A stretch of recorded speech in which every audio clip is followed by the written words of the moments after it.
demanda de nitrógeno que le aportamos al cultivo. Si lo miramos por el lado de la demanda, la demanda ha aumentado mucho. Y esta figura que yo ya la he puesto en otras presentaciones, en estos últimos tiempos, yo creo que es muy importante. Esto es el rendimiento potencial, en realidad es el rendimiento promedio de los 5 mejores cultivares en un experimento de INASE-INIA. O sea, cada punto es el promedio de 5 cultivares en un experimento, en un sitio experimental. Y los puntos son distintos sitios, Yung, Dolores, Estanzuela y distintas fechas de siembra. Entonces es un dato que cada punto es un promedio de muchos datos. Es un dato muy robusto, no son parcelas aisladas, son muchas parcelas. Y lo que uno ve es que el rendimiento ha aumentado desde los años 90 hasta el 2015, ha aumentado mucho. En el principio de esta serie uno puede decir que el promedio estaba en el torno a los 3.500 kilos y hoy está más en torno a los 6.000, sacando los años con Fusarion, que son los que se destacan hacia abajo en esta serie. Es decir, ha aumentado el piso y ha aumentado el techo. Esto es muy importante, y sobre todo en el sentido de cambiar el chip de lo que puede dar el cultivo de trigo en nuestro país. Yo creo que hay que cambiar el chip en algún sentido, en el sentido de que el cultivo de trigo no debemos pensar más en un cultivo de trigo de 3.500 kilos, sino quizá en un cultivo de trigo de 6.000 kilos, y con toda seguridad. Lo mismo se vio en un trabajo que hicieron en la AMAC con una base de datos un poco más reducida, porque estos son los datos de la evaluación de ecofisiología de cultivos que hace Tato Hoffman en Paysandú, que son cultivares elite y para cebada y para trigo. Si uno compara el rendimiento de los testigos con el rendimiento del tercio superior de ese grupo de cultivares, que son algo así como 10 cultivares, lo que uno ve es que hay una tendencia a despegarse. Efectivamente, los cultivares elite han mejorado y hay una brecha de rendimiento. Esto es más o menos 180 kilos, 190 kilos por hectárea y por año de progreso genético, o más bien de mayor rendimiento de los nuevos cultivares, ya sea por cultivares introducidos o mejorados a nivel nacional. Esto, desde el punto de vista del manejo del nitrógeno, equivale a unos 6 kilos de nitrógeno por hectárea y por año extra que se necesitan para satisfacer esa demanda adicional de cultivo. Entonces tenemos cultivares que rinden más y requieren más nitrógeno para satisfacer ese rendimiento. Hoy por hoy podemos tener cultivares que rinden 8.000 kilos y que se ven como esto que está aquí, y estos cultivares rinden más porque tienen más tasas de crecimiento durante el periodo vegetativo y también durante el llegado de grano, porque tienen un periodo de emergencia de floración más largo, los sembramos a fines de mayo y están hasta principios de octubre, están más tiempo acumulando materia seca, entonces acumulan más materia seca, más biomasa y acumulan mucho más nitrógeno, porque la biomasa de material verde tiene asociado una cantidad de nitrógeno. Y estos cultivares, por tener tasas de crecimiento más altas y acumular más materia seca, tienen mayor número de granos y mayor peso de granos. Estas dos cosas son las que determinan el rendimiento. Por eso estos cultivares pueden rendir más, pero necesitan más cantidad de nitrógeno adquirido. Y esto se ve en un trabajo, se ve en esta figura bastante claramente. El principal driver, el principal factor que afecta el rendimiento es la cantidad de biomasa acumulada. En lo que hicimos aquí fue recopilar datos de Estanzuela, que son los puntos azules, y datos del programa de caracterización de cultivares de la EMAC, en una sola figura. Y entonces, estos son los puntos verdes de la EMAC son 10 años de evaluación. Y los puntos azules son 2 años, pero tratamientos muy contrastantes y cultivares muy contrastantes. Y lo que se ve es que el principal factor que afecta al rendimiento es la cantidad de biomasa acumulada a cosecha. El rendimiento puede variar entre 5.000, el rendimiento puede variar entre 2.000 y casi 10.000 kilos, 9.000 y pico de kilos creo que es el rendimiento máximo aquí. Y eso se hace principalmente por cambios en la cantidad de materia seca acumulada. no tanto por un cambio en el índice de cosecha, que fue lo que históricamente la Revolución Verde mejoró. En algún sentido, esa mejora en rendimiento a través del cambio en índice de cosecha, en algún sentido está agotado, a pesar de que estos índices de cosecha son bajos comparado con otros cultivos. Entonces hoy, para poner un ejemplo bien gráfico, hoy estamos en esta situación, antes estábamos en esta situación, teníamos un canino de porte pequeño que consumía poco y bueno, y convivía capaz con una pastura o con algunas otras plantas y podíamos hacer un cultivo consociado. Hoy tenemos un canino de alta performance que consume mucho y que tiene mucha capacidad de producir grano. Pero esto es muy importante, capaz que hoy esto no lo estamos satisfaciendo. Si miramos por el lado de la oferta de nitrógeno al cultivo, yo creo que este trabajo es uno de los trabajos que mejor destaca los cambios que han ocurrido en la oferta, o por lo menos es muy gráfico en mostrar los cambios que han ocurrido en la oferta de nitrógeno para el cultivo. Este es un trabajo que hizo, un relevamiento que hizo Tato, en donde está la cantidad de nitrógeno en planta AZ65, es decir, la mayor parte del nitrógeno que absorbe el cultivo durante su crecimiento, hasta en tesis,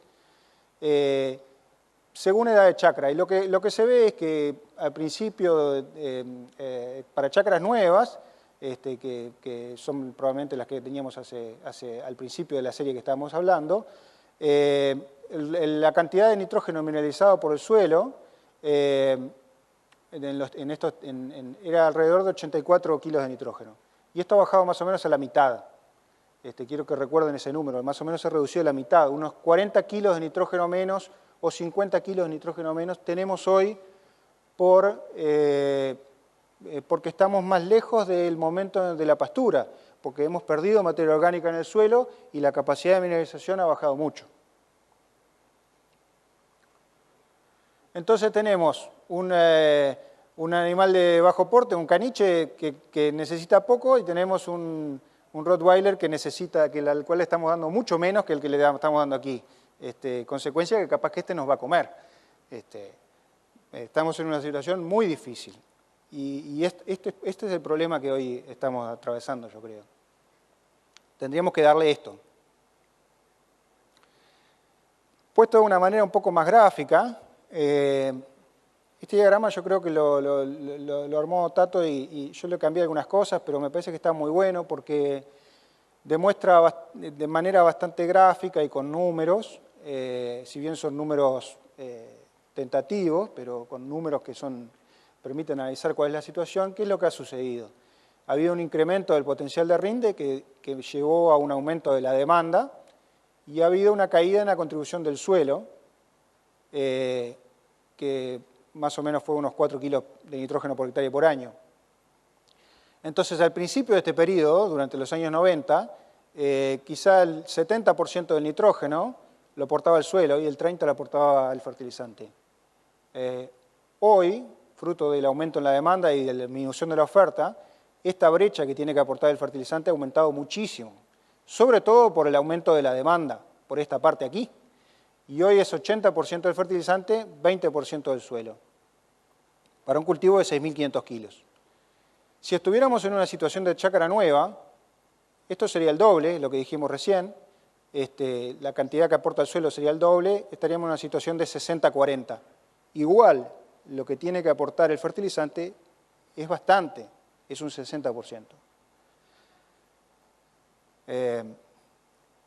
Y acá está parte del problema. Y ahora vamos a ver algunos números de cuánto más o menos habría que agregar y cómo eso está relacionado con la calidad de lo que estamos obteniendo.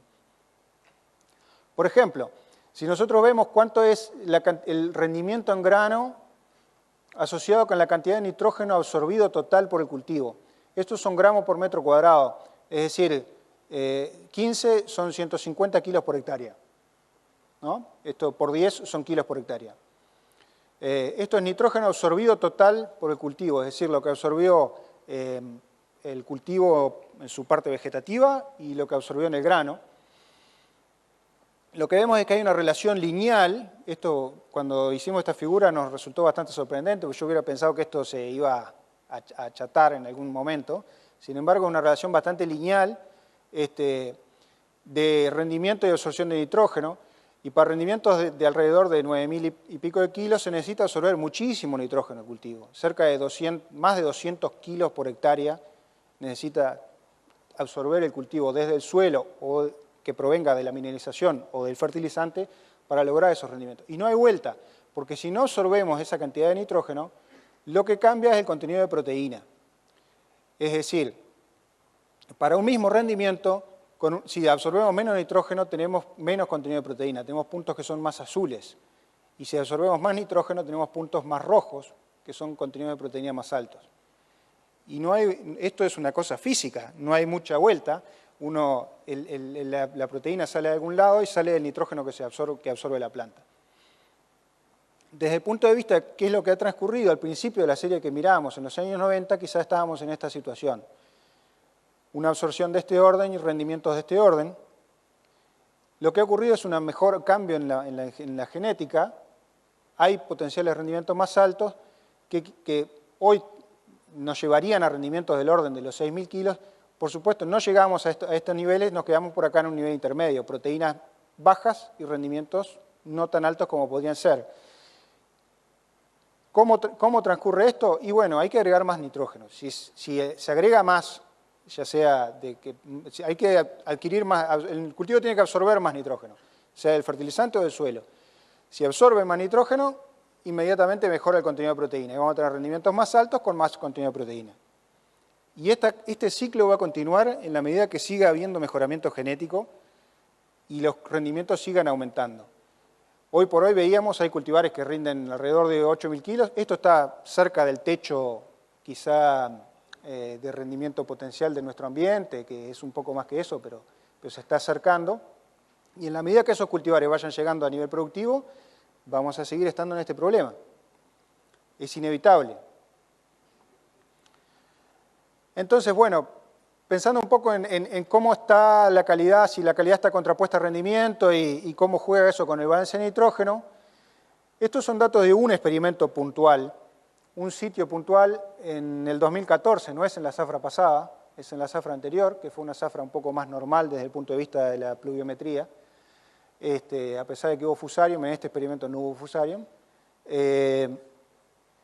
Y son dos curvas de respuesta, una de rendimiento a total de nitrógeno agregado, en una chacra típica, de una rotación agrícola típica, y una curva de respuesta a nitrógeno agregado de proteína.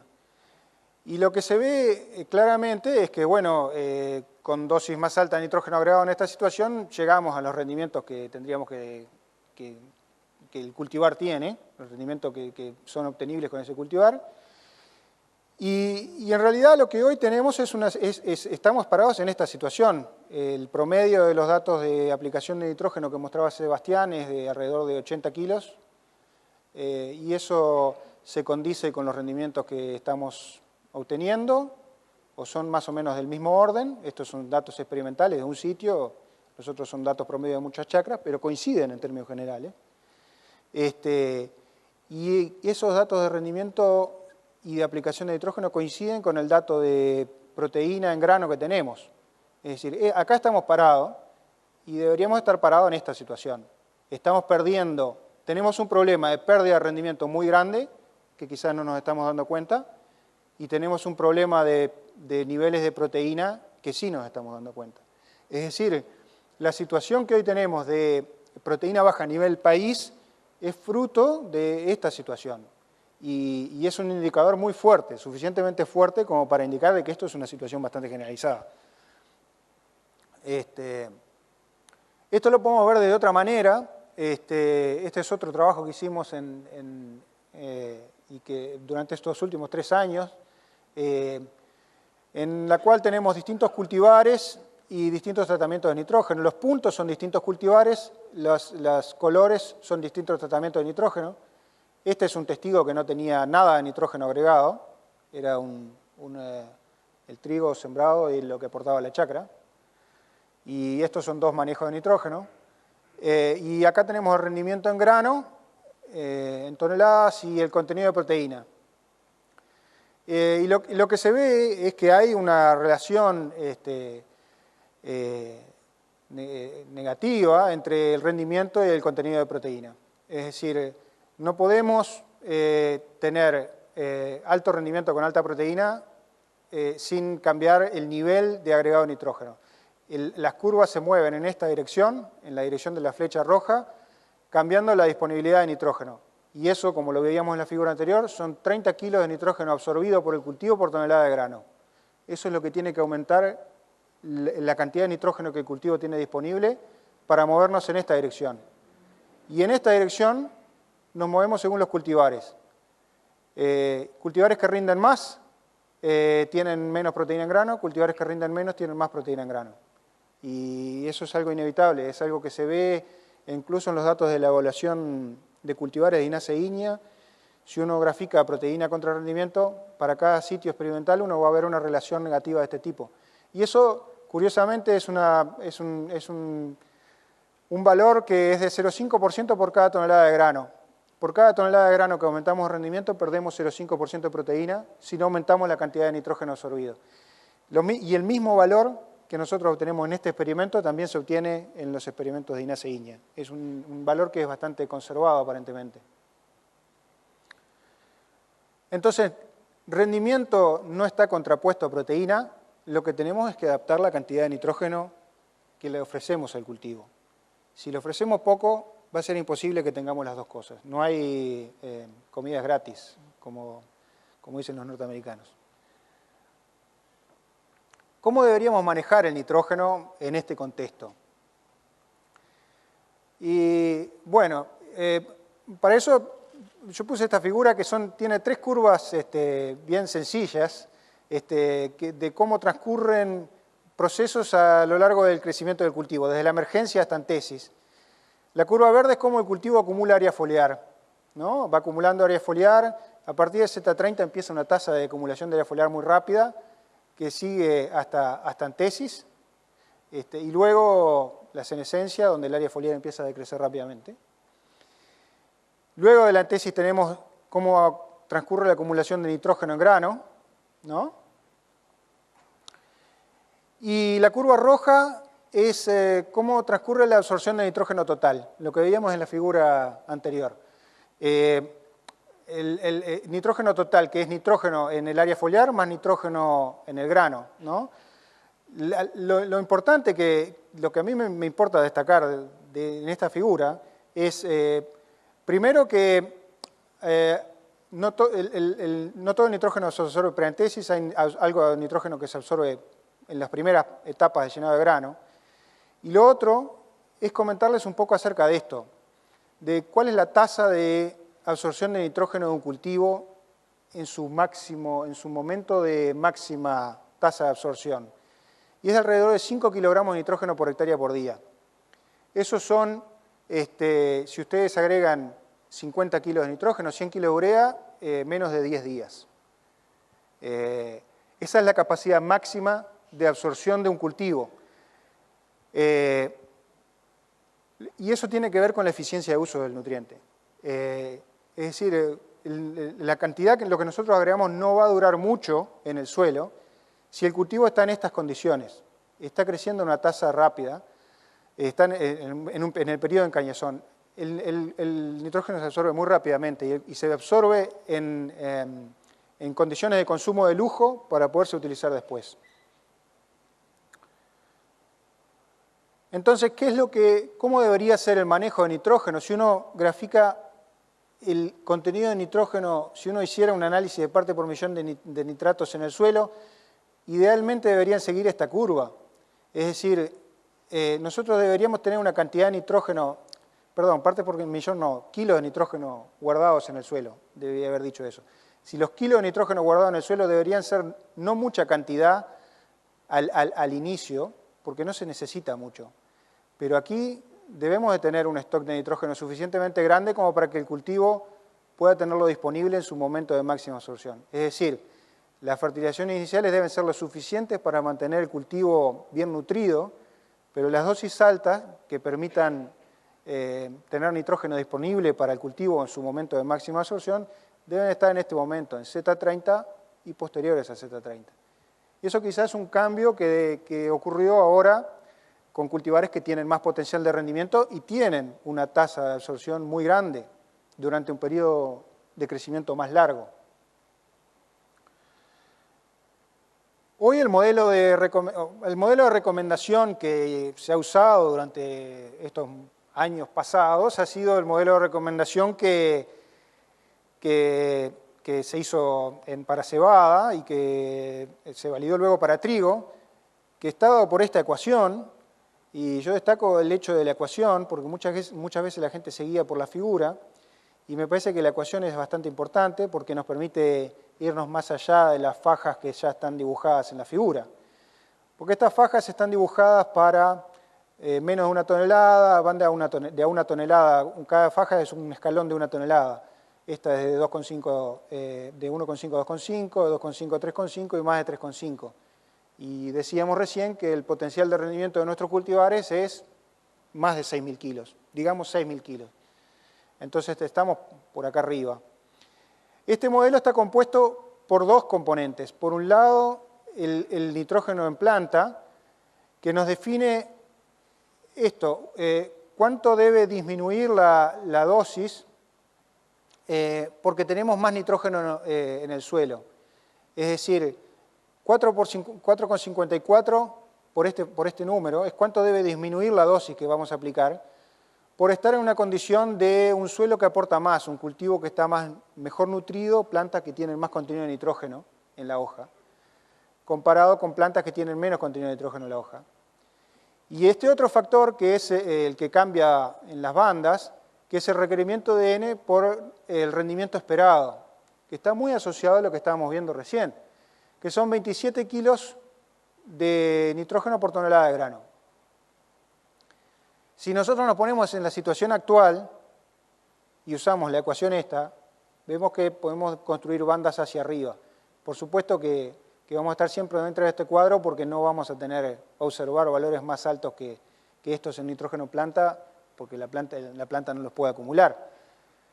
Pero pasamos básicamente de una situación, cuando se generó este modelo, en que quizá la mayoría de las situaciones de chacra estaban en estos rangos de contenido de nitrógeno en planta y de dosis a aplicar y de rendimiento potencial esperado, estábamos en esta situación, pasamos por un aumento del rendimiento esperado, es decir, la flecha azul, nos movió hacia arriba y a su vez nos movimos hacia la izquierda porque los suelos aportan menos. Nuestros cultivos siempre están mostrando cada vez más valores de nitrógeno en planta en Z30 más bajos. Entonces estamos en esta situación, más o menos por acá arriba, con dosis que son más altas.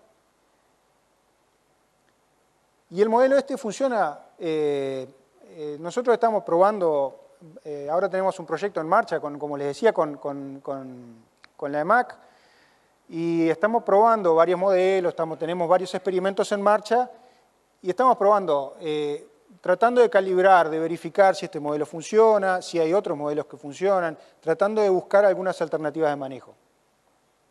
Y bueno, esperemos poder mejorar esto.